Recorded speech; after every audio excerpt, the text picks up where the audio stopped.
And we're back. We just had a lovely interview with Parting. I'm once again joined by Bling and Petraeus for all the analysis happening in our little room here at the Gfinity Arena. And, well, the next game is going to be the ZVZ to start us off with, and it's going to be True taking on TargA.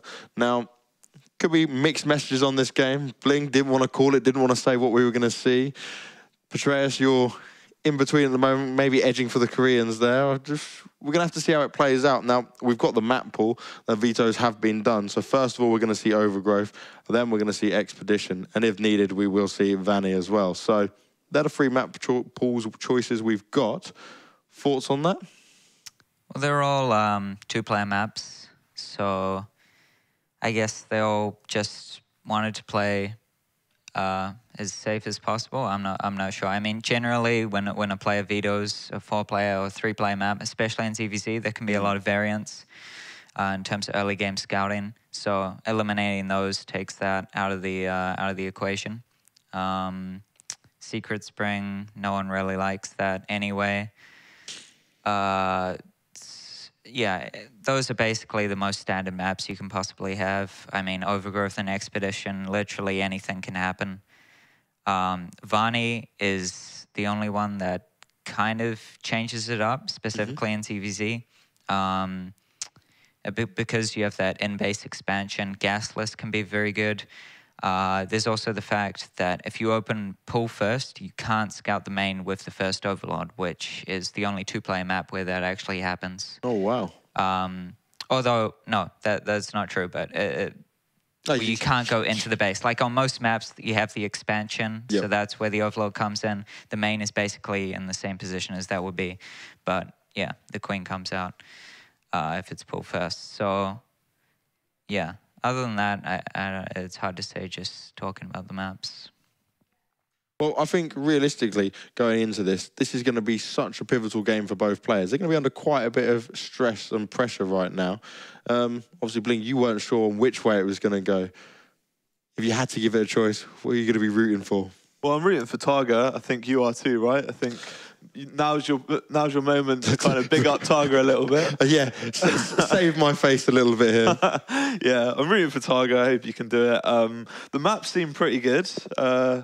I feel like even from what I've kind of seen from their play, they're pretty standard players in pretty much all of their matchups. They're not too gimmicky. So the fact that they're all 2-player maps, like Petraeus said, we'll probably see just straight up standard games, nothing too, gimmicky or whatever.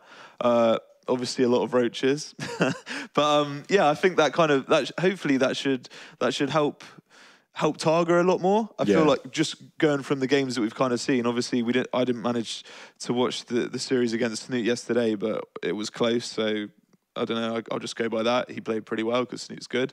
But the games that we saw from True today already, they were a bit shaky. Like I didn't feel like he was totally there. He was a bit on autopilot. He wasn't playing as good as I expected him to play, and I think if that carries on into this series, then I think TargA's my boy, your boy. I think TargA's got a good chance. See, we're going to throw it to the cast in just a second, but one thing I will say on this, I'd really like to see it go to another game between TargA and Snoot and seeing how they play off each other, with the fact that Snoot's obviously coming off a loss there to Parting, and then seeing how it affects, see if we can see maybe a better game come out of these two players. And you never know, we could have a big upset on our hands. Well, we're going to head it straight into the game now, guys. So go and enjoy it. We'll send it straight to the casters, and we'll be back after the games have ended. Our Zerg vs. Zerg is going to come up next, and I'm actually casting with the Muslim right now. So we're going into the next series here, and it's an interesting situation in the group. We're having 2 Zerg vs. Zergs. One's, of course, now the losers match, and then the consolation match as well, with Snoot already waiting. And that could bring us into that situation where TargA has to face him again if he can take down True. Yeah, and one of the very interesting things about this, like TargA, he's very underlooked by a lot of the community. Like, people don't really know how good he actually is. And like, if you look at the Ligulac results between Snoot and TargA, and everybody looks at Snoot as the best foreigner, I think they've played a good, like, 50 matches between each other, and it's 50-50, like, very, very close between them. And in all of TargA's matchups, he's exceptionally strong. So I'm looking forward to see how TargA handles True here. We actually had that yesterday as well when they played against each other. They went the full distance, had 3 maps that they played, and the last one I think was like 40-minute match between them. So very, very close game there indeed. And I would really love to see that again. But on the other hand, we have with True a very strong Korean right now. We're going into game number 1. We're on Overgrowth, and starting to the bottom left is our Zerg player in red. It is the Korean player. It is True. Lost his series against Parting earlier. And all the way up to the top right, it is a TargA. TargA, of course, with one Zerg versus Zerg match that he already played in this tournament. It was the one against Snood where he lost with a 1-2. Now he's going up against another Zerg player, playing the same matchup again. And while we have a lot of maps already prepared with all 3 of them being 2-player maps here, I'm really curious to see what we're going to see from the 2 players. If we maybe see an early pool in one of the games, or what exactly they have prepared for the series. In Korean meta, in ZVZ, throwing out an early pool like a 9 pool or an 8 pool, totally standard, and we'll probably see that from True in this series, whereas in European meta, 15 pools and hatch first are much more the norm, though we're starting to catch up and carry on the Korean sort of playstyle there. But TargA, he's very, very comfortable with early game Ling Bane micro. He definitely excels at it, and he's very comfortable with knowing when to do it and when to do it perfectly. I know that Petraeus often talks about TargA's Baneling all-ins and Ling Bane all-ins, and he's very, very good with it. So yeah, he's a confident player if his mind's on the ball. At the same time, we already heard that Bling is rooting heavily here for TargA, for his boy. He was right on the money with his prediction for Parting. I guess that was probably a bit of an easier one. But right now, I'm really curious to see if we have one of the foreigners actually taking down one of the Koreans. Unfortunately, Bunny in his first match, not successful. He was, of course, the champion of the last Gfinity, and so far he lost one series. Right now, we have pools actually thrown down. Yeah, very similar timings by both these players. So the pool's going up, the gas is going up. So both doing a relatively greedy hatch first build with the gases up very, very early here. So if they were against a possible 9 pool, they might be in a little bit of trouble. But as we see, these are practically mirror builds here. So upon scouting the hatch timings, they'll both be very comfortable. And then given what they do afterwards, they'll have to scout with Zerglings after. But right now, they both feel comfortable and they can both drone up as much as they please. When we talk about TargA, like you said that he's very underrated, actually. Very underrated, yeah. Very, very strong. One of the players that he always reminds me of was just like maybe of just a year ago. Bishu was in the same position. Like he was at so many offline tournaments and played at so many of them and just like barely didn't make it out of the group stage. Was in a very similar spot. Nobody really thought about him, and he took maps of some of the Koreans as well, which nobody really expected. Yeah. Yeah, but he was... It was a while ago, but it was really... a very, very cheesy player, whereas TargA, he's like all-round solid. Like, yeah, when you see him play in every matchup, like especially as ZVT, it's very, very solid. I get the honor of playing against him on ladder, and he definitely holds like a top 5, top 10 ladder spot very, very comfortably, even with multiple accounts. So here, playing against a guy like True, I know TargA's ZVZ, very, very good at it. When he went to WCS, I actually predicted him to do very, very well there, but he did fall out early, so nerves can sometimes get the better of him because he is an exceptionally confident dude. But do you think that he has a problem with nerves in a tournament like this? I think sometimes he can let his confidence get the better of him. Like, you know, some players, they're not confident enough. He's sometimes so confident that he thinks he's going to beat his opponent hands down, and maybe that can work against him a little bit. But here, he is going for a very early third hatch. We actually saw that going against True early on today in that game against Parting, where he seemed very confident he could take down Parting's army in the middle of the map, and that just didn't work out for him. So suddenly Parting turned things around. That's one of those examples where you can really, if you're really confident you can win that match and that it's already over, that you might get a bit complacent here and have to pay the price for that. In this case now, True actually at the top, so far not aware of that third base, but one of the drones going down. Picking off any drone like that for a Ling and also managing to keep the Ling alive and get scouting information here. So what does he see? He sees the lair, the exact point in which that lair takes over. So that's a big, big bit of information there for True. And will he take advantage of that? He saw no Baneling nest down on the field, I don't believe. So the ability for him to pile on pressure here, it is available. He actually has his Baneling nest done already, and he saw so far the road drone of his opponent. We have one going up for True as well. TargA is starting to wall off at the natural. He still has that third base, and I don't believe that True saw that. Yeah, the third base is exposed, and obviously if True just heads over, he could potentially cancel that if he had enough Lings out in the field. But we see on the production tab, True's just drone it. Ooh, letting in Lings here. This is a big error by TargA. So one drone down already, and still continuous scouting information. If he got to see all 4 gases, hey, your opponent's possibly going muter. If he's only going 3, 3, hey, he's going roaches. So this is really, really good for True. And that's a mistake by TargA leaving that wall open as big as it was. Loses another drone there up at the top right. And at the same time, TargA is going into the road production now with the +1 attack upgraded on the way. We're having once again that Spire here. We've actually seen quite a bit of that play already this weekend. Not in this matchup, though. At the same time now, the problem, of course, that TargA is going to have here is that at this point, he doesn't really have a lot of anti-air. If he sees that there are mutalisks, he needs to go for a Spore Crawler, but still no scouting information for True at the third base, which surprises me a bit. Usually you have an overlay over there between the second and the third, and he didn't even send the Zerglings over. But he's now going to finally spot it now, spot. and he sees it, sees the queen, sees how far the creep is spread from the hatchery, so he knows it's been up for roughly 20 seconds or so. Roaches are coming out on the field very soon for TargA, so he will be able to defend against this. Any sort of drone loss, and the queen loss was pretty large here, actually. So, yeah, not going well for TargA at all at this point in time. Yeah, he already lost a fair share of drones already in this game, and he's going to lose even more. Now the Zerglings just rushing in, and there are not enough roaches to protect that. The +1 attack upgrade isn't done yet, so the roaches still need that 3 hits to take down one of the lings. And this is True executing a ton of pressure here, not even using his tech just yet. The Spire is about to finish, but so far he's only dealing with the Zerglings. Damage has been done. 9 drones have been killed, and these roaches constantly getting picked off here.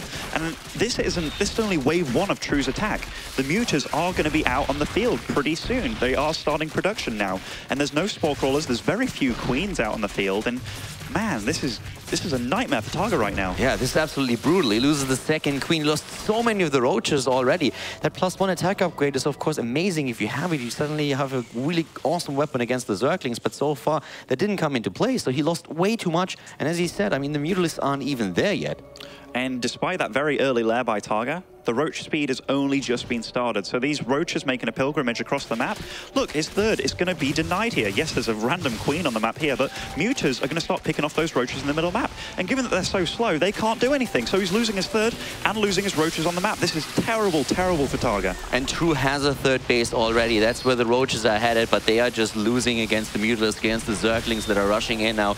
In terms of supply, True is still on the same level as TargA, but the Zerg player from Korea is doing an amazing job here. Resources lost, of course, heavily in his favor as well. The roaches are all gone. They didn't really accomplish anything here.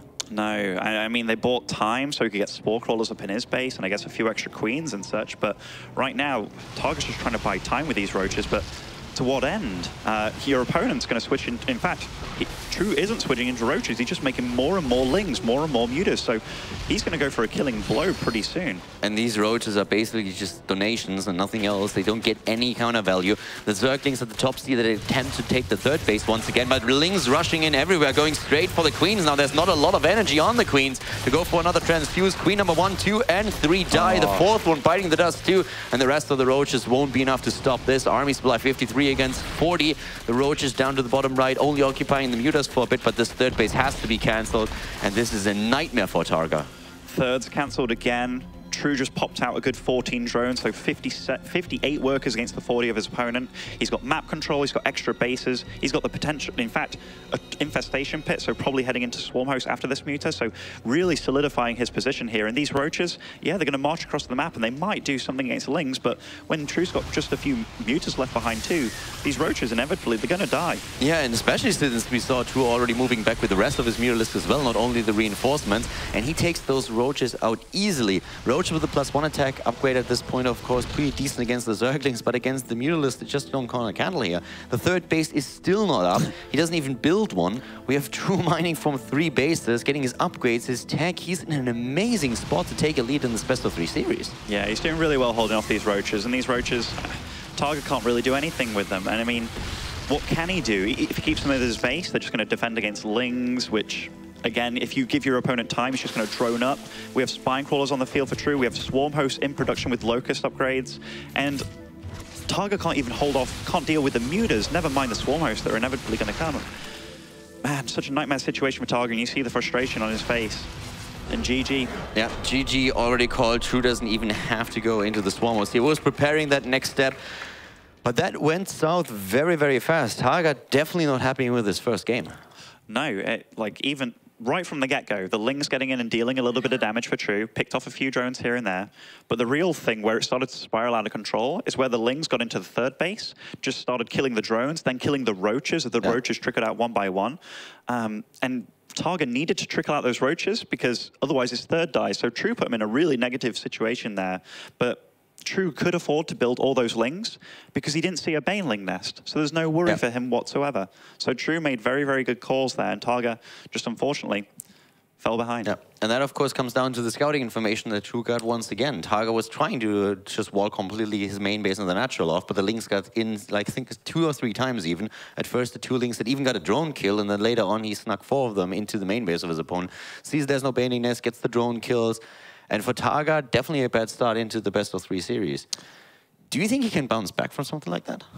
Yeah, I think the amount of losses that go through a normal pro gamer's day, like, people don't really realize it. Like, when you play these matches here, it's a best of 3, you're a map down. It's like, oh man, is he going to be feeling bad now after that loss? Of course he's going to be feeling bad. But when you go through a practice week and you've had like over 100 losses in that week, you bounce back, man. It's what you're paid to do. Yeah, at the same time, there's, of course, the additional pressure of an offline tournament that you have to deal with there. Yes, there is that too. Did you ever have problems like playing in front of an audience? Do I? If you ever did, yeah. I mean, to some extent, I think everybody feels a little bit something, but with nerves, you can either play, I think I read somewhere, you can either play like 20% or 15% worse, or you can play 15% better. So it treats different people in different ways. But I think, like, honestly, the practice that you do at home, that is practice. That's the hard work. When it comes to performing in front of the audience on the stage, that's where you get to perform. So just let it happen. Let your practice really flow through. All right, that's the first. Most of the players that I actually talk to say that in front of an audience, they are always feeling a lot of pressure because they want to perform for the fans, that when they practice, they can experiment a little bit. Of course, it's the hard work that you have to put in, but at the same time, it's just something where you say, you know you're in a comfortable environment and it's a little bit easier for you, and that if you're suddenly in front of a big crowd, that it's always a bit of a pressure. Especially the Koreans seem to feel a lot of pressure there since they want to perform for the fans as well. They say that, but I think it's all talk, you know. Honestly, like listening to Boxer when he talked about his practice and stuff, he talked about his practice, treating it as serious as anything, like as if it's an official match. And then coming to the actual matches, he just kind of let it flow, just let it flow. So I think that's the best way to do it, honestly. Well, we're going into the second game right now. We're going to find out if TargA can let it flow. He needs 2 wins. If he wants to keep his tournament or this dream of reaching the next round alive, he would have to go up against Snoot. If True, on the other hand, takes map number 2, then it's all over already. And right now we are on Expedition Lost with True starting to the top right of the map in red. On a Zerg player from Korea with a 1-0 lead in this series. And down to the bottom left, it is his opponent. It is TargA. We're going to find out if TargA is able to get a bit of a better start into the second map here.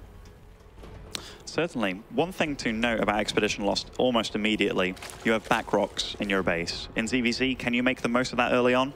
Not with Lings, because they take a long time to die. And even with Roaches, by that point in time, there's already space to do damage elsewhere, because that's a 2,000 health structure.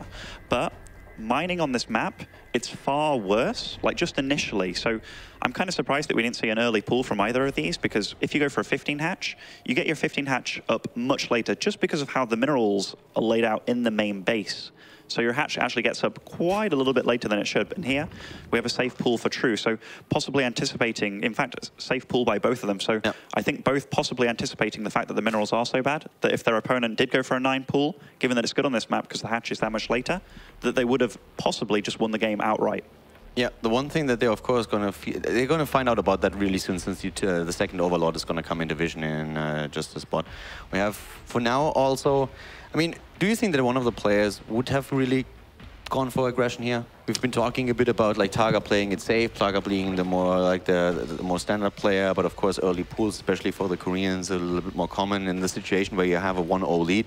Is that where you really think about taking a gamble? Well, when you're 0-1 down, that's when you kind of resort to desperate measures some of the time. But also, TargA is quite a ballsy dude. Like, I've definitely been 9-pulled by him even in TVZ, which is a matchup where you don't do it. So, yeah, he is a guy that does tend to fall into Korean kind of meta and Korean builds, and definitely studies a lot. True, I haven't actually seen a lot of True recently, but from that first game that we did just see from him, he reacted perfectly to what he saw. He saw no baneling nest. He knew what to do. And right now, they're both in a mirror situation again. So he's got to be feeling comfortable after the first win. The one thing that you could really see in the first game, I mean, we had Bling talking earlier about how he was a bit disappointed of True going into the match against Parting, and how there were a lot of situations where you could see that True might have been a bit off here. But that was completely opposite to what we saw in the first map between those two now. He didn't really make any mistakes, and everything that he saw, he immediately exploited, so he played very well there. If he can keep that up for game number 2, then TargA is definitely in for a very tough battle here. Scouting once again, TargA is with the 2 Zerglings up at the top now and sees all of the time he's trying to get into the main base. Won't be able to get that done, but he actually saves both of the Zerglings for now. It was a really clean block by True, denying any sort of scouting information, and right now, why do you want to deny scouting information? Well, you could be going gasless, you could be having a gas in your main. Your opponent wants to see if you've got either of those because he could react totally differently. But we do see that everything on that production tab is totally symmetrical here. TargA has a slight worker lead, even goes to the Baneling Nest a little bit earlier than True here, and True hasn't gone for that. But also, just to talk about True in his first series, he is quite, I don't want to call it gimmicky, but he's kind of crazy with the way that he plays. So it doesn't always look fine and acute and very, like, streamlined, you know? He's just a crazy, crazy kind of Zerg, but sometimes he makes it work and makes it look effortless. It's always basically what determines really if you're crazy or a genius, if you're victorious or if you lose the match. Yes. Also, if you make it look stupid, or you know, you can either look like a div or you can look like the smartest man on the planet. But yeah, that sometimes happens with True. Go for the double barracks and succeed with it, and you're the smart genius that read your opponent like a book and fail with it. And of course, you are the guy who made for an obviously desperate call and lost. So basically, winner writes history. So TargA just lost an Overlord. Was it with this queen on the far left of the map? Did it just literally go there and hunt down an Overlord? It must have been, yeah, there's the kill. Wow, okay, so that was exceptionally ballsy by moving out over there. And now a lot of Lings are on the field for True, and even more in production here, producing a spine behind this if it does fail. True has quite a lot of army supply here. He will have to deal with the Banelings in just a second, but for now, he's still golden there. In terms of Zerglings, we have 26 for both of them out on the map just now. Oh, has to be careful. TargA has to be very careful with these Banelings because these are his lifeline right now. Single Baneling does survive, but True just sending a heat-seeking Ling after it, and now he's got a huge amount of Lings against TargA. With okay, he actually has quite a few on the field too. Yeah, he produced a lot of Zerglings when he saw that coming, but he has still that Baneling Nest up, and True doesn't have that yet. He's building it, but he's actually like luring those Zerglings away, and the second wave is starting to move in and was already in vision of the Overlord. Oh, but that hit was perfect. The ramp Banelings do succeed, and yet again. So here TargA has slight worker lead, but everything's pretty streamlined for both of them. True resorting to making a Baneling Nest right now. He is losing this Ling versus Ling fight because of the addition with Banelings, but also TarGA's just a slight superior count of number here. But yeah, TargA getting ready for this. This is very, very aggressive by TargA. And with only one Spinecrawler available, the fact that the Baneling Nest is done now for True makes things a little bit more difficult, but when you're defending against Banelings, the amount of damage that they can deal absolutely everywhere, it gets very, very problematic. Baneling's starting to move in right now. He already killed a few of the drones off, 2 dying. The rest of the Banelings now moving in. TargA really trying to apply the pressure now and take down that mineral line. Moving in again, killing another 2 drones as we speak, but so many Banelings already lost. Zerglings rushing in and trying to take it, and he's getting into the main base. The drone's already off the mineral line, going straight for the defense here. Worker count is still exactly the same, but can TargA kill a few more off here? He's doing a decent job so far. Supply is the same, and maybe a kill on the Queen. Not enough for a transfusion energy, and he is going to get that. That is really nasty. He's even morphing a couple of Banelings in there in the bottom right of the base. Is he going to get them? Does look like True did spot them, or just caught out there. It was actually really well done here by TargA, killing off that Queen. Only 2 more seconds, and we would have enough energy for another transfuse that would have saved that for now. 5 workers killed in total. The worker count much better for TargA now, who started drone production faster than his opponent, also head straight into the lair tech, which is already halfway done. While the actual amount of damage done didn't seem too insane, the fact that he kept workers off mining and took the fight in True's base there, it really causes a lot of problems. So here, all he has to do is defend him with the Spinecrawler, and the Banelings are morphing. He's just buying time with these Lings right now. Buying time, buying time. He does have a superior worker count. I believe his lair, is his lair finished now? His lair's done. His lair's already done. He started way faster. He started right where the attack was actually going on still. So his economy far better. His Spinecrawler is a little far back here, so sniping down this drone, will it have it? Oh, big detonation. Now these drones are very weak for these Lings to just run free. Yeah, and he gets most of them. 5 harvesters killed. The worker count is much, much better for True now. If he can capitalize on that, then he might be able to bounce back here. But so far, TargA has been doing a very good job when it comes to his tech in general. We're having him going straight for the Spire now. We see, though, that despite TargA looking very good just a minute ago, it is now True it's flipped. Now True's the guy with an 8-worker lead. And yes, his lair's only just finished, so is he going for a Spire? Most likely in this position, given that he has 4 gases, but... And TargA doesn't even drone up anymore. TargA is actually, he's still producing units. He's still looking at this and is apparently a bit afraid, of course, that he's going to be attacked. He also wants to protect the third base that he's currently building. So with him not getting any harvesters, that additional income for True is, of course, great now. The most important thing at this point in time when it is Mutaling against Mutaling, which TargA must be suspecting right now. There's been no roaches on the field, and the fact that his opponent is making so many links even now, he has to assume that it is going to be Mutaling, Mutaling. In which case, the extra amount of workers that you get, the most important thing right now is Banelings. I mean, is gas, yeah. Mutas, Banelings. Because the Lings, you don't really need that many guys on minerals. You just have all the gases, all 6 gases secured, and whoever has the most mutas wins. And at this point, the third base for TargA is actually faster than the one for True in terms of army supply and worker supply. It's still kind of similar. We have the slight lead for True still. The Banelings, of course, the biggest threat, at least when we're still having that Zergling versus Zergling battle. Both of them about to finish with the Spire. TargA actually faster, of course, since he had the fast attack and going straight into the Mutalisk production with the +1. And the Zerglings, yeah, there's a few Banelings for True. Fights all over the map here, both wrapping around this chasm, and doesn't want to connect with those Banelings. Wow, that was quite tight by TargA. Yeah, no gases taken at the third base just yet, by the way. So far, the earlier third didn't really come into play for TargA. A lot of the Zerglings of TargA actually going down. An overwhelming amount of links for his opponent are starting to rush into that natural. The Queen at the third base is down as well. Lings in the main base going for another Queen. Injects are going to be a massive problem if all of the Queens die. Does look like he will save that Queen in the main base, though, just by the skin of his teeth. So how did this even out here? So 41 workers for TargA, 48 for True. Very similar worker supply. The Muta count, though, 11 against 6. True cannot take fights on the map, so all his overlords that TargA does find will be forfeited almost immediately, which almost makes up, in fact, more than makes up for his drone deficit right now. We also have a faster +1 attack upgrade for TargA, which is definitely going to help him here.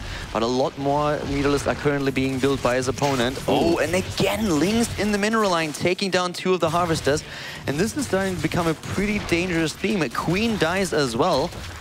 Spending any sort of minerals on extra Queens right now, while they can sort of defend against Mutas, you don't want to be spending that on them. Yep. You want to be spending the minerals on the Lings, on the Mutas. And here, does lose a Muta, but kills a Muta. Little bit of a fair exchange there. Game sort of evens out, but True, he's mining a lot more gas right now. So while he's playing catch-up in the right way. He's playing catch-up from while mining more. Yep, because the gases are just now being taken to the third base for TargA. He had the third base up so much faster than his opponent, but he didn't really do anything with it. And now we're having him with additional tech for the roaches, the roach run that he built. He got the +1 attack upgrade there too. But the overall supply is exactly the same. Mutalisk against Mutalisks. Once again, the +1 attack upgrade for TargA is done. Armor not ready yet for his opponent. Mutalisk count must be so close right now, but this is a nice counterattack by TargA, but realizing that, he's trying to focus the Spine Crawler down here. I almost felt that manually targeting the drones might have been the best idea. Ooh, True kind of gets the pounce on TargA here, so gets a good few hits here with his Muta, so takes down 2 Muta. That's not a good exchange for TargA right now. Yeah, not at all. Even with a +1 armor. And again. He gets another one. And he might get another shot against those two. That really low armor upgrade isn't even done yet. So he's down in upgrades, but he's still making it work. TargA is trying to disrupt the mining over at the third base with gas. But this is now starting to really slow while heavily in favor of True. If he gets another fight, then he goes straight for it. The Queen is helping out with this attack. Armor upgrade is done by now. Oh, that was really nice target 5-eye True. Even realizing that one Muta had roughly like 1 health, he went for the full hit on the full health Muta right next to it. And another attack at the third base. Lings were rushing into the mineral line over there, trying to take down even more harvesters. He was able to kill 5. Lings are still active there, and the Muta fight is ongoing. And at this point, TargA is losing quite a lot of momentum. He's losing overlords on the map as well. True's control with the Mutalisk is just exceptional here. Gas income is everything right now. TargA actually going for 10 drones all at once here. So we'll get gas income again, but True, he's not really giving him any time to breathe here. And with this amount of Mutas being led to the main here for TargA, the Mutas attack at the third here, and it's only Queens defending. I'm really surprised though that True did not rebuild those drones at the third base that were mining gas. They were taken out earlier by a few of Zerglings that ran past the defenses, but right now he doesn't mine at the third base and he really needs the gas. True is doing an amazing job, but that gas necessary. The Overlords on the other hand, in a very bad spot. That's a huge problem if you have one of those waypoint issues. That's, I think, 8 Overlords that he's just killed. Oh my. That was way too many. Oh, and even more Overlords dying. 86 out of 44 supply. That supply block is just devastating. He lost the third base as well. TargA is completely desperate right now. He's down 40 supply. He's sending links into his opponent's main base, but True is just pulling out all the stops now. This is brutal for TargA. He had such a great position in the game, and now suddenly everything just flipped in favor of the Korean Zerg player. Both players supply blocked here, but TargA to oblivion, and doesn't really have, and he's making 6 Overlords at once, so he will catch up very soon. Both players went for a different upgrade. That kind of leads me to believe that TargA didn't know for sure he was against Muta, whereas True went for the Carapace upgrade, which actually works out much better in these Muta engagements. And here comes the attack by True again, rushing with links into the main base. The Mutalisks are on their way to 3 base against 2. That extra gas mining is just brutal here. Another set of Zerglings straight for that natural. And the Harvester count at this point, 27 against 46.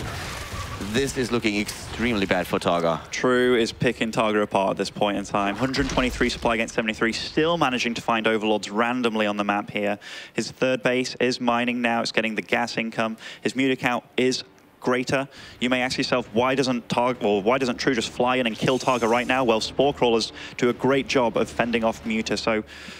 But, I mean, just because he can fend him off from his own base doesn't mean he's going to get ahead economically, which we see. 23 workers now to 46. This game is not bright for TargA right now. Do you think there's any chance that he can come back? I mean, he has no third base. He is lacking the income. He's running out of mineral patches and gas in his main base, of course, as well. And with this fight, I think this could be the conclusion here. 31 Mutalisks of 13. TargA is being attacked, gets ready to type GG, and there it is. True takes it with a 2-0 and advances to face Snoot in the consolation match. That was a pretty good series. Like, it was pretty hectic. But both games we saw that True just at one point in time just managed to spiral things out of control. Yeah. And from that point on, he didn't make a mistake. He just kept momentum and just kept on pushing for it. At the beginning, it actually did look pretty decent for TargA. Yeah. He had a really nice position in the game, but then we had a few of those fights which just completely turned things around here. And that deficit in Harvester that he had over time, it just accumulated. Definitely did. Like the first game that we saw on Overgrowth, True made a call, a very decisive call. He went for that huge amount of lings, killed lots of roaches, killed lots of drones at the third, actually kind of killed the third basically too. Then we just saw him keep up momentum and kept going. That second map, TargA looked pretty good with the early Baneling micro, even took a fight initially to his base on Expedition Lost, but then True did a counterattack which seemed to like flip the coin. And then from that position, he just never allowed it to flip again and just kept ahead. Especially with the Mutalisks. I mean, he caught so many of the Mutalisks at a bad spot, and then when those Overlords were like moving out, suddenly you lose like about 10 Overlords. You're heavily supply blocked. You can't really come back anymore. You can't make up for the drones that you lost because of that.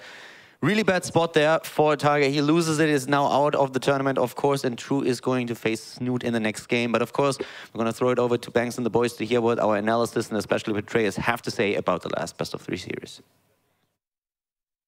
Thank you, Caldor. Thank you to Muslim.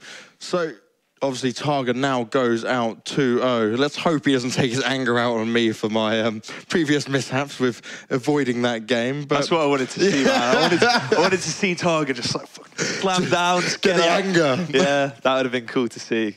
It's a big guy. Yeah, I'm not messing with him. I'm running away when I see TargA right now until I see that he's chilled out for a little bit. But onto the game. So, game number 1 there between both players. Obviously, TargA looked like he was kind of in it fighting back, but slowly slipping out there. What were your thoughts? Game 1 was interesting, actually. From TargA's perspective, he kind of just went, like, they both opened hatch, pull, and then a gas with link speed. TargA, he didn't even get a Bane nest at all. He just took a very fast third with, you know, a healthy drone count. And yeah, overall, a very gritty opener. So I'm not sure what the thought process was there, but he did get away with it. So, you know, props to him. And from there, he took a very fast lair, Roach Warren, Evo. But, you know, he also had this fast third. Usually a fast third means a delayed lair and you get kind of a higher drone count for there, or you put on some aggression with it. It was kind of a half and half. And I think that's why, even though he got away with such a gritty play, it didn't really go his way, because True was obviously going for the mutas. He went for mutas both games, which was interesting. Not a super common strategy. But yeah, with the mutas, he was just able to shut down TargA completely because there wasn't the strength of a 2-base Roach push. It was a weak 3-base roach push, but then the third wasn't even that saturated. So it was, yeah, that was, I don't know, it didn't really make much sense, but it didn't go TargA's way, that's for sure. They should arm wrestle, man. So TargA gets the easy win. Yeah. I don't want TargA to lose, man. Come on.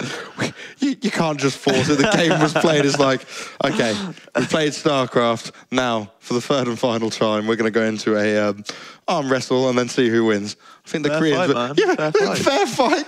TargA's like free of True. He's my boy. He's my boy. Yeah, bit of a shame to see that. Yeah, in game one as well, like, I was asking Petraeus about it because it didn't make sense to me either, and that's not good because I don't play Zerg. So, like, obviously nothing's really making sense. Obviously, I know they make roaches, blah, blah, blah, but the fact that his build, like, it was just a bit odd. It wasn't the standard build, and I kind of thought that TargA would do that. I thought he would... Like, I was expecting it from both of them, which was kind of what we saw from True. But from TargA in game one, it was just a bit... It felt like he wanted to try and get an advantage, like doing the build that he did, but he kind of did get away with it a little bit, but he didn't. I don't know. The plan just didn't seem to flow that well for me. Like by the time that his third base kind of could have kicked in, like he would have already been having to defend like mutas and whatnot, and it would have just all like spiraled out of control like it did. So it's just a bit weird for me to see that. Game 2 was a bit disappointing because obviously it was a really good start and then he lost. I cried a little inside. It wasn't fun to see. Yeah. So sorry. We've got the group-based standings now. So we were rambling on about the games, and I will get back to that, but we'll focus on what we see here for the standings. So obviously we know Parting went 2-0. Currently, we've got True sat in second. It's all going to be between True and Snoot right now, with TargA being eliminated. Very predictable, really. I mean... No, it's not at all. Don't you dare say that. No, it's not. It's not. Right. I expected TargA to win, man. Okay. Your full hope is with TargA on that one, but it didn't go that way, Blink. You've got to accept it now. If that group there, if that was flipped, that would be pretty accurate in my opinion. TargA Snoot, actually maybe Parton and True switched, but yeah, TargA Snoot top 2. That's what it should have been. Luck wasn't on our side. Something was up. Like that's not right, clearly. But whatever. Your hope with the foreigners here is... It's not, man. It's logic. Like TargA should win. TargA should win everything. TargA is the best. Like, did he threaten you before this? Is that what it's come down to? He's like, sing my praise now. Nah, man. Me and TargA are tight. All the way. It's just a bromance then. Yeah, and I'm scared of him. No, I'm not. Well, what we're going to do is we're going to cut to a quick break, bring on the player for an interview. It's going to be an interview with True now, and something I'm looking forward to, asking him a few questions and going straight to it. Oh, well, we're actually being told there's no interview now, so things are changing. We're being told one thing and then being interview told the TargA. Interview with TargA. Yeah. You can't keep singing his praise to bring on TargA. TargA! Let's interview with the loser. That would be a brilliant idea. I think he would not want that at all right now. So let's get your thoughts on game 2. We've touched on game 1. Let's go on to game 2, and we'll start with you again, Petraeus.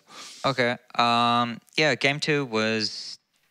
It was another situation where it looked good for TargA, but then it went south, basically. He got himself into a pretty good spot just because True went for a kind of risky Ling flood. Like, honestly, it's reminiscent of some of True's past games and tournaments. On King Sejong Station was this map where he would get queens, kill the Overlord in front, and then break down the back rocks and swing out with a huge flood of Lings.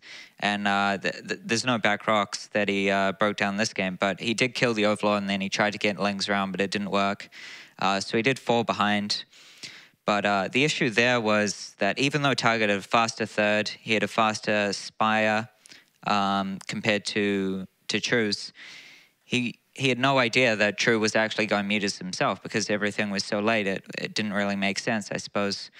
So while True was going for his own mutas and fast gases at his third, TargA was preparing for a roach transition, which he actually ended up cancelling all the upgrades. But yeah, I feel that was what kind of set him behind majorly. And then obviously you saw him take an awful engagement in True's main with all the meters. But yeah, it's just he didn't really have an idea of what was going on. So yeah, that's unfortunate. Yeah, let's talk about all the things that TargA did great that game. Full focus on TargA, as you would expect from Bling right now. We'll get to True a little bit later, or never, but let's just talk completely writing off True here. Who's True again? Well, anyway, yeah, the early game of Game 2, man, that was sick by TargA. That was just so well played. With the bait with the... When True went for a bit of early Ling aggression, obviously he defended it. TargA defended it perfectly with the Banelings. And then as TargA overwhelmed him with the Zerglings, True backed off a bit, but he had a second group about to come in, but TargA just... He knew it was coming, man. It was sick. I actually got a bit of chills watching that. Yeah, and he defended it perfectly, and it was going great. I don't know what happens, really. It's a bit of a shame. But I mean, after he basically won that game. What's really to say? You know what? Like the Muslim was saying a bit before as well. He was saying that TargA gets a bit overconfident. I think that definitely happened. TargA probably definitely thought that he was going to win from that point, because for me it was just plain sailing from there. But yeah, I don't really want to talk about it anymore. Well, in the head of Bling, TargA was going to win anyone he came up against. So good, man. Clearly this man knows. Well, we're going to take a short break. It's definitely going to be an interesting game between Snoot and True right now. And I think this is really going to come down to the mentality of Snoot. We know how hard he is on himself. And, well, hopefully he can bring us a good game between these two games. But don't go anywhere, guys. We'll be right back with the next game between Snoot and True just after a short commercial.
Welcome back, everybody. I am joined once again by Bling and Petraeus here.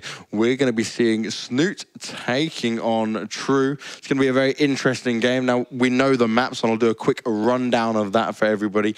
So, first of all, we're going to see Varney Research Station. Then we're going to see Overgrowth. And finally, Inferno Pools, which is going to be a bit of an interesting choice, I'd say, there. Yeah. We never see Inferno Pools, do we? Secret Spring and Inferno Pools are just the no-go area. You don't see it. They shouldn't be in the map pool. Everyone knows that. Don't know why they are. Blizzard. I think they're removing them actually, so that's a good thing. But yeah, as Petraeus said before the last series started, judging by what maps are picked, kind of indicates what kind of the players want to do and what kind of styles that we'll see. So the fact that Inferno Pools, I'm pretty sure that you can spawn on all. They haven't changed the spawns at all. So you can spawn in any map. Like it's an awful map. I don't understand why you can spawn horizontal, vertically, anywhere pretty much. So well, we've got to keep it random. Yeah. So I think if obviously that is the last map. So if it does come down to that, then I'm pretty sure we'll see quite a funky game. Obviously, the maps before that, I guess, we can't really tell what will go on, but judging by their play styles, it should probably be pretty standard. I think the series will kind of be a bit similar to the one we just saw, but hopefully Snoot can do better than TargA can, and TargA, and he can show us where TargA went wrong. Well, I think it's a little bit. That hurt me to say that. I think it's going to be a little bit of a foreign hope here, because obviously there's such a following here for Snoot. Such everyone's saying, Snoot and Bunny, we've got to get him going forward. We've got to see him here to take down some of the heavily dominated Korean games here. But Petraeus, what do you reckon here? Is it going to go that way, or are you heavily focusing on True? Or have you got that bit of hope for Snoot? That was just in the TargA series. My predictions are always correct, guaranteed. But that confidence, I like it. No, it is. It has been proven. But yeah, if Snoot's gonna make it through here and continue as the foreign hope, it's definitely gonna be off the back of ZVZ. He definitely, that's where his strengths really lie, especially at the moment. So yeah, I mentioned a bit before about the clash of styles, but yeah, and I am curious about Inferno Pulse. But aside from that, I think it's mainly True as the person to watch, because we saw in the last series he went for mutas both games, which is actually pretty unusual. I've watched True's stream a lot, and he does like his roaches, especially off of gasless openers. So yeah, I was a bit surprised by that, and if he pulls it out here, it could give him better odds, because in the past he actually hasn't done very well against Snoot. So that'll be interesting.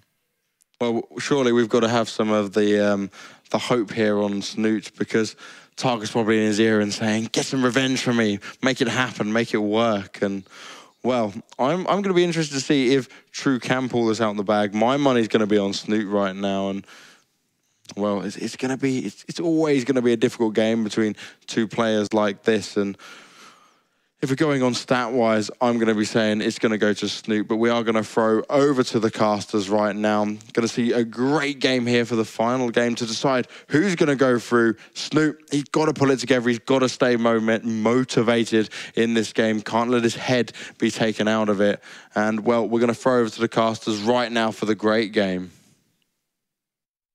And hello everyone, here we are ready for the next match. The players are in the booth, as we have already seen, and Snoot v True. This is a deciding match now, so whoever does win this will move on into the round of 8 bracket style. And talking about the players and stuff like that, it's also important to note True is the qualified player, so he's already earned some WCS points. Snoot has to make it out of groups to earn those points. And looking at last year, Snoot got so close to WCS, so this, I don't think he wants to make the same mistakes again. So he's going to be playing his heart out, I feel. Yeah, just to talk about WCS last year for Snoot. So Snoot was just on the rim. I believe he was 17th place out of 16 players that do go to BlizzCon. So he just missed out. And as for these players in the past, Snoot was the first non-Korean that was really dominating Koreans in tournaments. Him and Hyun at every Home Story Cup managed to beat him in the finals, and here he is again. his DVC is immaculate as well, especially against Koreans. But let's do the introductions. Spawning down at the 6 o'clock position, representing, of course, Team Dead Pixels. We have the red Zerg player, True. And his opponent spawning up to the north, coming all the way from Norway for this tournament, representing, of course, the very prestigious Team Liquid. It's going to be Snoot, or Snoote, as it's. And immediately to start off this game, by the way, True going for a 9 pool. I like this. On this map, it's kind of crazy. I mean, bit. Normally when you go for a 9 pool on a normal map, your natural isn't in the back of your base or safely tucked away. So I'm very curious as to what he's going to do with these lings early on. Like, is he just going to go for the hatchery, or is he just going to go straight for the mineral, or the drone mining the minerals? I can't imagine he'd go for the hatchery. So with the drone line so exposed like that, depending on what Snoot actually goes for here, whether it's a 15 hatch or a 15 pool, and it looks like it will be a 15 hatch. Yeah, Snoot was playing against TargA yesterday, and TargA did go for quite an early pull, and he sent like 6 Zerglings, 3 towards the hatchery and 3 towards the mineral line, which doesn't feel like it accomplishes anything, but he is going for that hatchery first. And, you know, it comes down, True can maybe cancel that hatchery, but then he's still even on bases. But if he gets a couple of workers, he's still going to even up the worker count, so it's... This is super all-in by True. He's getting that gas. So going for this gas here, he can have 2 follow-ups. He can potentially go for speedlings, or he can just straight up go for banelings. Either one, you don't really want to play against it if you're going for a 15 hatch build. So here, Snoot, even his initial overlords, they've gone on a kind of weird path here, so they won't see these lings until they're halfway across the map. So Snoot, he's going to be panicking here when he sees this. Absolutely. He didn't go for a gas fist, so that is a little bit of a benefit, so his pool's not even more delayed. And, you know, 6 Zerglings isn't incredibly scary, but... Cancels his gas. All right, at least it was cancelled there and after the pool, so he's not missing any time-ins. So here, the Baneling Nest goes up for True and taking off 1 drone off gas here, so it's going to be a Baneling Order. Takes out a drone almost immediately here just with that nifty surround, so immediately things off to a rocky start for Snoot. That was a really nice round there, not even allowing it to mineral walk, and you know, Snoot is stacking his drones, so the surface area is reduced and they could get around on the Zerglings if they get too close, but there's a spine crawler being added in, some 8 Zerglings, and is the Queen starting as well? No. Ooh, Snoot constantly going for this drone drilling, trying to get a surround on these lings, even fighting heads up here, just losing drones and now losing mining time. This spine crawler totally exposed here, and now trying to fight against these lings through his little gap. This is a nightmare situation for Snoot. He has to cancel, his own Zerglings are out, he's got them cornered, so he will be able to kill them all, but the Banelings are finished, and the drones, of course, need to kind of split up. He's going to chase down those drones, and Banelings on creep a little bit faster, so big hit, big hit. 6 workers for Snoot at this point in time. He's in terrible shape here. Yeah, this is not looking very good. There's 1 Baneling left over. Some of the drones have taken damage from fighting the Zerglings, and there's still Zerglings here for True, and now it's 5v9 workers. He has a hatchery, but he's not going to have the resources to drone back up after this. No, 14 drones dead. Snoot's in a terrible, terrible, terrible position here. 4 workers against 9. True doesn't even have to carry on with this aggression, which he has, by the way. With the Banelings, he's just going for the killing blow here, and rightly so. Yeah, he's man. He's going to be able to take it. The Zerglings trying to just run around the Rosie, running away from the Banes there. I feel that this is just a bit of a micro-engage. Like, this is just a warm-up for Snoot at this point. Oh, but look at the frustration on Snoot's face there. Yeah.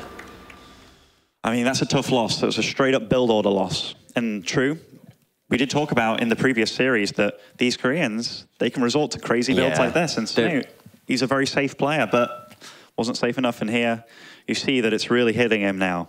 Yeah. Like, I was talking to Snoot earlier, and he's not feeling as confident as he normally is. Like, Snoot's a fantastic player, but he is a bit of an emotional player. So when he's not feeling it, it kind of shows in his play. And a bit of an emotional player. Okay. For those that don't know, Snoot is very, very emotional, despite being such a consistent beast, which he always is. Yeah, sometimes his emotions can get the better of him. And right now you see him totally displaying that in a game which he lost because of a build order, in which, did he handle it perfectly? Well, no, he had drones getting surrounded left, right, and center. Yeah, that first drone.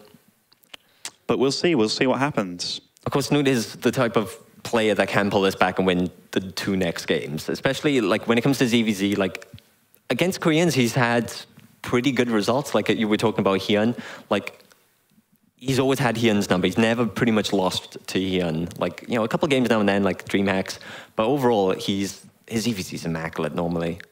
Normally, but if True realizes that and just doesn't let him get to that situation, like True is definitely shown that he's a Zerg, very capable of almost anything, in every matchup almost. So the fact that he's just kind of thrown a real spanner in the cogworks here, like a 9 pool and then a Baneling all in afterwards, it was a very good build and he executed it perfectly. So Snoot, what does he do in the next game? Does he go for that hatch first that he wanted to do in this game? Or does he play safe with a 14 pool, 15 pool? And then say if True, like he's the one that's got the momentum now. Yep. He's made his opponent scared, and now potentially Snoot has to open up safe in the next game, whereas True could play greedy as and be at an advantage straight away. So Snoot, he's up against the wall right now, yeah. Like, yesterday, TargA did go for an earlier pool against Snoot, and then Snoot in the third game went for an earlier pool against TargA. So you could be like, well, let's get the momentum back in my favor and be very aggressive, but it's not so much Snoot style. But here we are jumping into game number 2 on Overgrowth, representing Team Dead Pixels. Winning game number 1, we have True as the Blue Zerg. And his opponent, of course, 1 game down. He has to win this to stay in the series. In the tournament, it's going to be Team Liquid's very own Snoot. So right away, we do see that Snoot is the one that's returning the favor with the 9 pools. So this is cool. I think that's a good idea. Gets his momentum back. You can feel a bit more confident. This is mind games here, though, because if True locked in to what Snoot was thinking, and even just kind of predicted, he could think like, will my opponent go for like a hatch first? Like there's 3 options here, guys. Will my opponent go for a 9 pool, 15 hatch, or a 14 pool?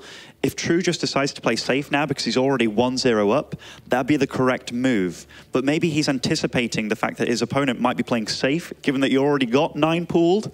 And in this case, it looks like True is going for a 15 hatch. So build order advantage for Snoot almost immediately here. Now we just have to keep an eye if he goes for that gas, because of course, you know, you can go for Zerglin speeds, just a lot of Zerglins to maybe force a cancel or something like that. Or of course, he could go for a Baneling if he adds it on. But there's 6 Zerglins being produced. Zerglings almost immediately. The fact that a gas has not been added yet, I have to assume it's going to be a Queen follow-up. Yep. So Queen, going to be extra Lings possibly, like 1 extra set of Lings, but then just resorting to like macro play after this. So not the massive all-in, but True, he's going for an extremely late pool here. The gas before the pool. He's doing what you would expect. You know, he won the last game with the cheese. He's expecting his opponent to play safe, and it's not. And you know, if your opponent plays safe, you can play greedy because you know you get an advantage off the back of that. But Snoot didn't go for it. Mind games. Yeah, mind games to their fullest. It's going to throw a cog in the machine here for True. So even more sets of Lings coming out onto the field for Snoot here. Even a gas going down. Did cancel that Queen and just started throwing up an Overlord. So we'll see what happens here. Like the fact that his Queen's moving so far out, it is natural. Probably going for a snipe on that Queen too. I mean, on the Overlord too. So if True doesn't really recognize this could cause a lot of trouble for him also. Yeah, so he goes for the hatchery first, which, you know, if he gets the cancel on that, that's nice. He's back to even bases, but he is still down on workers. So the follow-up... he just lets it get up, actually. Yeah, but he can still kill it. He can still kill it. So that will be 350 minerals down the drain, 50 for the drone, 300 for the hatch. So damage has certainly been done for Snoot. Oh, the Overlord did get away there. But there's going to be a Steve there. All right, so he's not really using the gas for much. He hasn't added on anything, is he? And he's just mining it slowly. At this point in time, though, so Snoot killing that hatchery has caught up in workers here. True, his gas income was much faster. And so he is getting his speed relatively quickly. And here, it's a pretty even game between these two, despite the openings happening as they did. But here, the Queen is kind of exposed, but Snoot doesn't want to gamble trying to kill anything here, which is the right move. If he did try and commit, he'd have lost. I like the fact that he has more Zerglins is quite nice, because he can kind of camp that ramp and sort of contain him. But okay, True does push back out, yeah. So both players, in fact, is Snoot going to be... Ooh, Snoot going for a Baneling nest of his own here. Yeah. I gotta say, True definitely handled that rush very well. Like letting his hatchery get up and just buying him even more time so he didn't have to run around with his drones or anything in the main. It just kept very, very fluid. Economy, like, he's in seemingly good shape here. Faster speed, Baneling nest is earlier. His hatchery is going up earlier than his opponent's too. Yeah, and he's got just enough gas for like an extra Baneling on top, which, you know, that could be a pivotal point. Because Snoot can only build 2 right now, whereas True could build 3. So, you know, 2v3 is a much better number for True here. But he's going to go after the hatchery. That's a lot of Zerglin, so he does have to be careful. He does have Zerglin speed, so he is able to get away without any losses if he decides to run. Doesn't really want to be fighting against the Lings with the Queen support, but here, now he's the Banelings running in, and that's a lot of Lings on the field and in production for True. All right, so these beanlings are very important. Snoots is not completed. One of them gets cancelled. There's the second, and there's a third. But that was a good connection there for True. He's got a lot. The Queen now, oh my God, the Queen has also fallen. The hatchery's taking a lot of damage. There's a beanling stopping anything coming down the ramp here for Snoot. And that beanling's just going to run up and try and zone everything out. Snoot has his hatchery cancelled here. Yes, he takes out the Baneling with a single link, so that was a nice move. But these Banelings, True knew when they were morphing, so he has no qualm with just going for them almost immediately. Nice snipe on the Baneling there with the Queen, but Snoot having to pull drones off the mineral line. He doesn't want to be doing this right now. The Queen falls, the drones are forced to fight by themselves. There's a Baneling incoming for Snoot, but it gets picked off before it can finish, and that's not looking very good. There's the GG. Wow, what a fast series there. And True just take a pretty decisive 2-0 victory over Snoot there. Snoot looks like Snoot has a long journey here as well, so I think that took a lot of extra energy than like he didn't want to spend on traveling. Yeah, he definitely spent a good 2 days in the airport and such, but still, True. He had the build order win in the first game and the build order deficit in the second game, and still made a good of both situations. So True, definitely the deserved player to go through here. And Snoot just shakes his hand there, but like that was a pretty straightforward 2-0 there. Like it was pretty much 2 games of aggression and it ended pretty fast. So I believe the analyst will be ready. Of course, Petraeus is over there as the Zerg analyst, so hopefully he'll give us some nice little insights to all of this. We're just confirming that. But like, do you think going for the hatchery is a better idea or going up into the main with the Zerglings? Like how True did it? Yeah. Or like True went for the Zerglings, he got a couple of, he went for the drones, while Snoot just went for the hatchery and got the kill, which it just leaves them even on 1 base each, really. Honestly, both these players are much better with Zerg than I'll ever be, so whatever calls they make, I believe they did it for a reason. The fact that Snoot went for the hatchery, normally expect them to cancel the hatchery before it's done, which buys him enough time to run into the main and deal damage there. But True just did a very good job both games. And the first game in Varney, where he just went for the drones and started surrounding, I think True just seemed to handle every situation better than Snoot. He seemed to. Like, both games, it was like, there was a cheese from True in the first game. He wins. Snoot cheeses him and he wins. But the analysts are definitely ready now. So we're going to cut to them, everyone. And hopefully, Petraeus will give us some good insight into those games. Thank you very much, Pewee and the Muslim there. Well, Snoot is out and True. Whew, you guys, the faces say it all right now from these guys here. Oh my, poor Snoot. You saw him there in the booth. He had his head down. Before we went into this, I was very sure. I know Snoot quite well, and he just couldn't get his head back into it. True took advantage of that. Start with you, Petraeus. What do you think? Yeah, he was very visibly upset. And I mean, that kind of series, that'll do it to you. Like, that's just part of Starcraft at the moment. And it sucks, but yeah, I mean, that's you just have to make the right calls if you want to stay alive in the early game like that. Specifically, game 1. First of all, I mean, that was just a straight up, basically a build order loss. Like, Snoot didn't add a gas. It wasn't like a hatch gas pull like True tried in the second game. But it was a hatch first, and it's a risk. It's always going to be a risk. I know Dr. Dario, aka TLO, would disagree with me. He says you can hold it quite comfortably. But no, for me personally, a hatch first should just lose to that Baneling attack, that type of Baneling attack. So yeah, it's tough. There's not actually that much insight to give into it. I feel like I'm letting down the casters' expectations of me. But it's very simple, very straightforward, and it sucks. That's neat, sorry. And sometimes that's just the way it goes there. With games like that, you've got to do your best to kind of force it off. But Snoot right there, I feel like he's kind of down and out early on there and wobbling. Oh, you know what? Right, when game 2 started, I was excited. Like when I seen the build orders, I was excited. I was like, right, that's my man. That's my man right there. Snoot is he's gonna do exactly what True done to him, but in better fashion, and he's just gonna really get in True's head. Revenge, straight up. Yeah, but it wasn't exactly the same, and I didn't clock onto that until it kind of failed. And then I was like, why did he lose? Oh, because he doesn't have speedling. He doesn't have gas.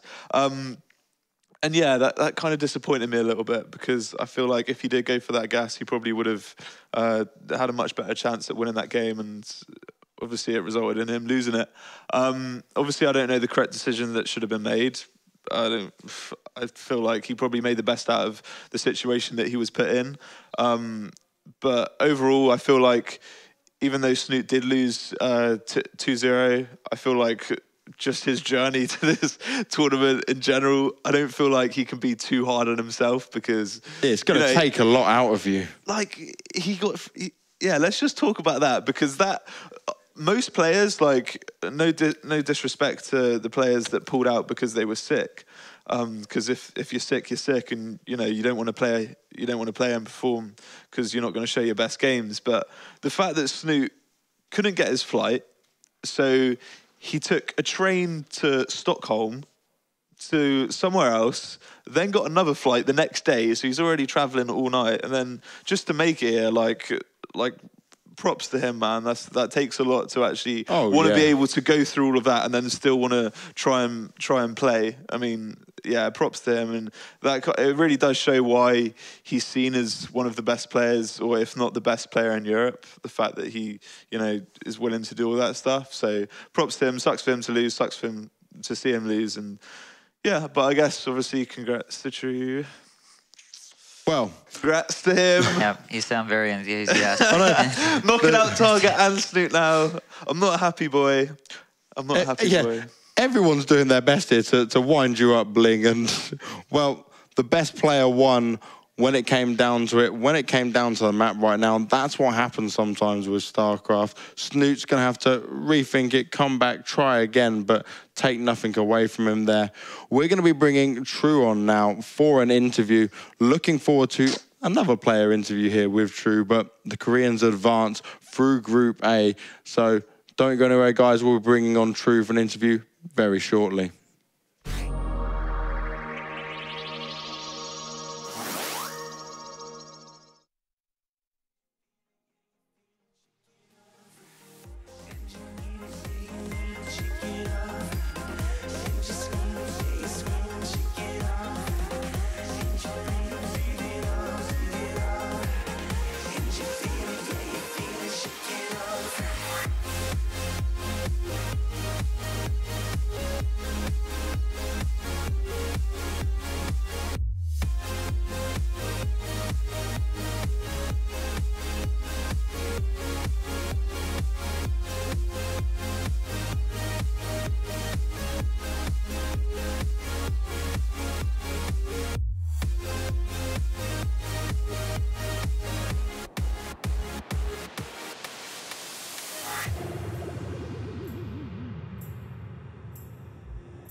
Welcome back, everybody. I am pleased to say I am joined by True, well, coming out of Group A, winner of the last game there between Snoot, doing it in a very convincing fashion there. And once again, I've got the translator in here kindly joining us. Now, True, we got to say, how are you feeling? There was such confidence there taking down Snoot. Was that game plan? Did you just nail it and be like, yeah, that's exactly what I planned, that's exactly what I came to do? 게임 내용을 보면 좀 엄청 자신감 있게 스누트 선수를 이긴 것 같은데 예상대로 플레이가 다 된 건가요? 아니면 어떻게 준비를 하셨나요?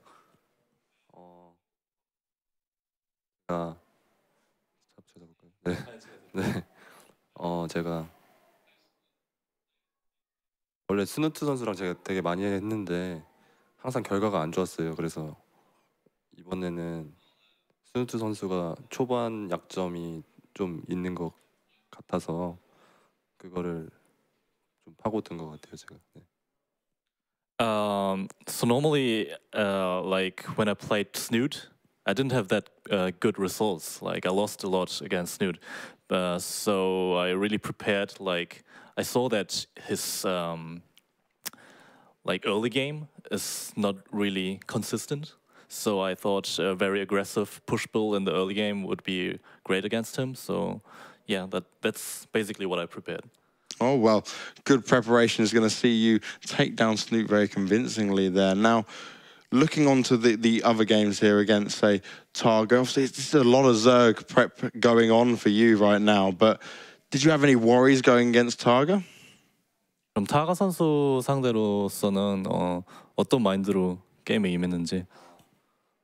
타르가 선수는 제가 이게 처음 만나는 거라서 근데 VOD를 좀 봤는데 뮤탈에 좀 약한 것 같아서 그래서 뮤탈을 썼어요. 네. So this is actually the first time I faced TargA in a tournament, but I watched some replays of TargA and I analyzed him and I saw that he's kind of weak against Mutalisk builds, so I used them and it worked pretty well. Well, obviously you've come out of Group A now. You did have a 2-0 loss to Parting, but would you say you're quite confident now going out of it into the brackets? 이제 파팅 선수한테는 지게 됐었지만 그래도 이제 다음 라운드에 진출해서 좀 자신감이 다시 생겼는지. 처음에 져가지고 요새 되게 많이 져서 완전히 자신 없었는데 그래도 다시 지금 회복한 것 같아요, 조금. 그래서 내일 준비 잘 하면은 좋은 결과 가지고 싶어요. 네. So to be honest, recently I've been losing a lot. So I wasn't that confident coming into this tournament, and then I lost to Parting, and it kind of added up. But now that I'm through and in the next round, I feel a bit more confident and a little bit more relaxed. What will you be doing now to prepare to get ready for the next games when you're playing in the bracket? Is there anything you're going to be doing to make sure that you're at full potential here going into the rest of the games? 그럼 다음 라운드 위해서 좀 준비를 한 게 있다면 특별히 준비하시는 게 있나요? 다음 상대가 B조 그룹 경기 1등이니까 네, 그 선수 그 게임을 다 보면서 차근차근 이제 생각해야 될 것 같아요. 네. So my next opponent would be the winner of Group B. So I probably will have to watch a lot of replays of those players, whoever advances, and yeah, that's basically the preparation I have to do. Well, preparation is key. Thank you very much for joining us on the analyst desk here and doing a quick interview. Once again, thank you to Inu for doing all the translating. Guys, we'll be back very soon after this break, so don't go anywhere for some more fantastic StarCraft action here at the Gfinity Arena.